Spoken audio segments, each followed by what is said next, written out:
Tema renungan firman Tuhan untuk renungan hari ini adalah ketuhanan Yesus tidak bergantung pada kesaksian setan. Ayat Alkitab yang kita baca hari ini adalah dari Lukas 4 ayat 40 sampai ayat 41 yang berbunyi sebagai berikut. Ketika matahari terbenam, semua orang membawa kepadanya orang-orang sakitnya yang menderita bermacam-macam penyakit. Ia pun meletakkan tangannya atas mereka masing-masing dan menyembuhkan mereka. Dari banyak orang keluar juga setan-setan sambil berteriak, "Engkau adalah Anak Allah." Lalu ia dengan keras melarang mereka dan tidak memperbolehkan mereka berbicara, karena mereka tahu bahwa ia adalah Mesias. Apa isi firman Tuhan ini, dan apa pesan Tuhan bagi kita? Bagi orang Yahudi, saat matahari terbenam setelah Sabat berakhir, menandai dimulainya hari baru di minggu yang baru. Lihat penjelasannya di Injil Lukas 4 ayat 31. Awal pekan yang baru ini adalah kebebasan umat dari pembatasan Sabat dalam menjalani hidup dan aktivitas sehari-hari. Oleh karena itu, orang-orang mulai berdatangan untuk membawa kerabat mereka yang sakit parah kepada Yesus untuk disembuhkan. Sebagian penyebab orang sakit adalah karena mereka dirasuki setan, dan ketika Tuhan Yesus menyembuhkan mereka, setan-setan yang merasuki mereka keluar, berteriak kepada Yesus, "Engkau adalah Anak Allah." Yesus melarang setan untuk berbicara lebih jauh tentang siapa Dia, karena Yesus tidak ingin orang-orang yang hadir saat itu, juga kita yang membaca cerita ini, mengandalkan kesaksian setan untuk mempercaya Yesus. Kita hanya percaya akan ketuhanan Yesus berdasarkan kesaksian Alkitab saja. Meskipun Yesus adalah sepenuhnya Allah, Dia juga sepenuhnya manusia. Dia juga bisa menjadi lelah dan lapar. Pada hari Sabat itu, Yesus baru saja menyembuhkan ibu mertua Petrus. Sangat mungkin bahwa Yesus perlu istirahat menjelang malam itu. Melalui kisah sederhana ini, Allah Bapa melukiskan gambaran sempurna tentang Yesus, Allah manusia yang memahami kelemahan dan akan frustrasinya kita. Kisah ini mengungkap seorang pribadi yang mau dan mampu bersimpati terhadap kelemahan kita.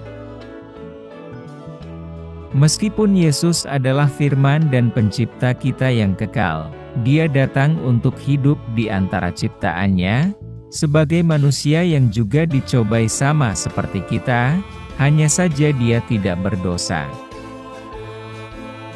Dia diutus untuk memenuhi hukum dan kitab para nabi, dengan menjalani kehidupan tanpa dosa, sehingga Dia memenuhi syarat untuk mati di kayu salib, dan membayar harga dosa manusia yang telah jatuh dalam dosa. Apa yang harus kita terapkan dalam kehidupan kita? Sebagai orang berdosa yang hidup di dunia yang rusak, dan karena kita dilahirkan sebagai orang berdosa, kita tidak mungkin memelihara hukum Allah secara sempurna. Oleh karena itu, kita harus menyadari kelemahan kita, yang mengetahui apa yang jahat dan terlarang, tetapi sering melakukan hal-hal yang kita tahu sebagai salah itu. Bahkan Paulus telah mengatakan demikian, "Aku ingin melakukan apa yang baik, tetapi justru yang jahat, yang tidak aku inginkan, itu yang justru kulakukan." Dan dalam keputusasaan Paulus berteriak, "Aku, manusia celaka. Siapakah yang akan melepaskan aku dari tubuh maut ini?"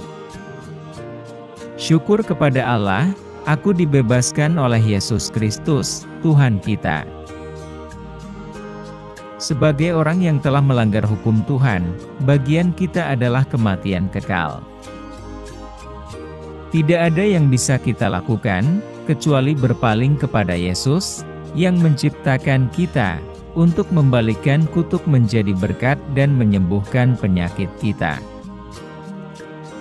Kita hanya bisa percaya bahwa Yesus, Anak Allah, yang datang ke bumi untuk dikutuk menggantikan kita.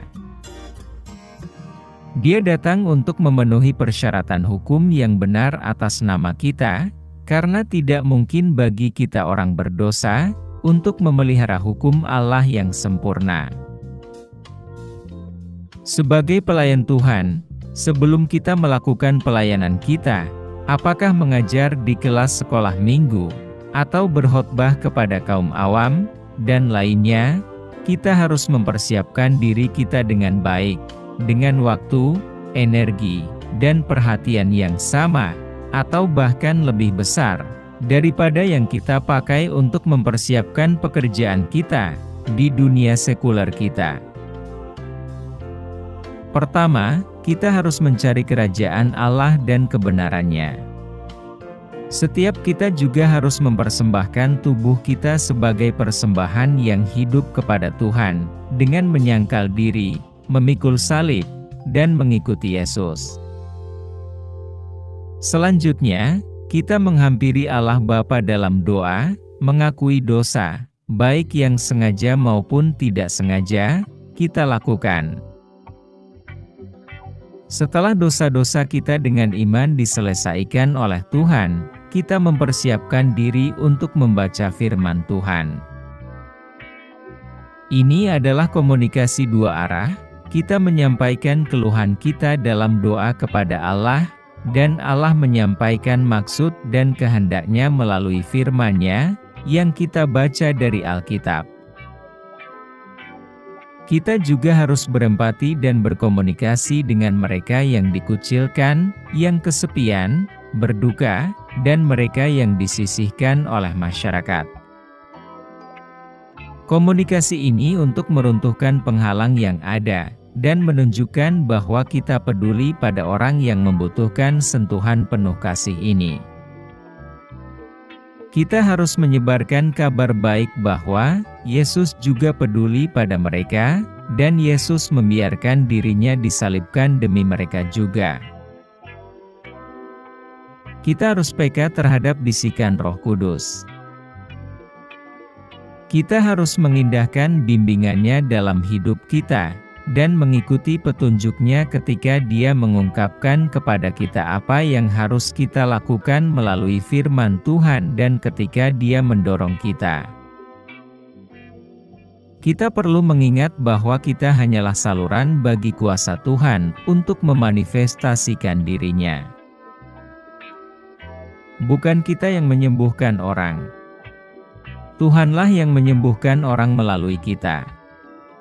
Ketika Roh Kudus membimbing kita, katakan dan lakukan apa yang Roh minta kita katakan dan lakukan, sehingga penyembuhan terjadi. Tuhan akan mengungkapkan kepada kita, apa yang harus kita lakukan sesuai dengan kehendak-Nya. Doa hari ini. Tuhan Allah Bapa yang ada di surga, Engkau terus membuat kami takjub, karena Engkau telah menyelamatkan kami. Tolong bantu kami untuk memahami otoritas kami di dalam Anak-Mu, Yesus Kristus. Tolong persiapkan kami untuk menjalani kekudusan yang telah Engkau berikan kepada kami melalui kebenaran Yesus. Bantu kami untuk berjalan dalam kerendahan hati di hadapan Tuhan, dan menjaga diri kami bersih melalui pertobatan kami. Tolonglah kami untuk berserah kepada Roh Kudus agar kami dapat lebih sepenuhnya menyerahkan diri kami, hidup kami, dan semua yang telah Engkau tempatkan dalam tanggung jawab kami. Beri kami lebih banyak keberanian agar kami dapat melakukan pekerjaan yang Yesus lakukan selama pelayanannya, dan bantu kami menjangkau yang terhilang dengan cara yang berkenan di hadapan Tuhan. Dalam nama Tuhan Yesus, kami telah berdoa. Amin. Kiranya Tuhan menguatkan kita, dan kasih karunia Tuhan Yesus menyertai kita.